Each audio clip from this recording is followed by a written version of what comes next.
So it gets down to, why have I not covered this? My goal is to make sure that my kids never live in a world where they're being forced to be vaccinated. I don't know why you guys would want me to deeply involve this show into an investigation that ends with, we don't know what's going on. I'm doing the same thing you are. I'm going to show you that the science that you think exists does not exist. So we're playing the same exact game.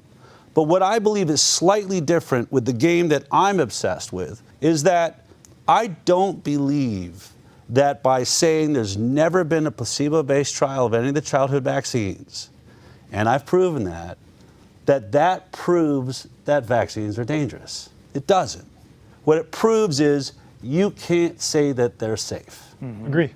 That's it. I agree. All you have is you're saying they didn't do the science to prove its existence. You can't say viruses don't exist. You can say they haven't properly isolated it. And what I've said at people that stand up at places I'm speaking, why won't you address this?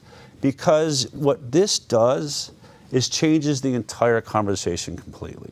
You're asking me, is how I saw it, while I'm winning lawsuits, using their language, their belief in their own virology, whether it's real or not, proves that their vaccine is doing more dangerous in their world than the virus that they say that they've isolated. And this attack has been dealt. Stop using that language. That language is false language. I don't care.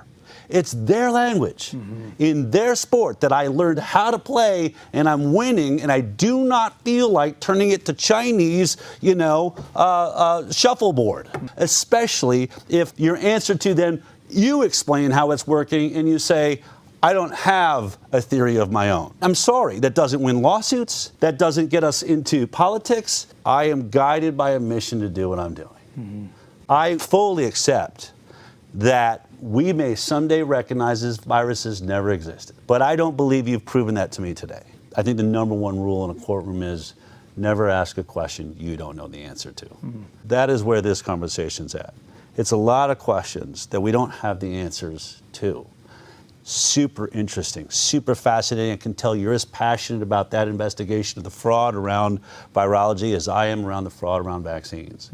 But I know the answers to the questions that I'm asking. And they're winning in courtrooms, and they're changing governments, and I think we can win here.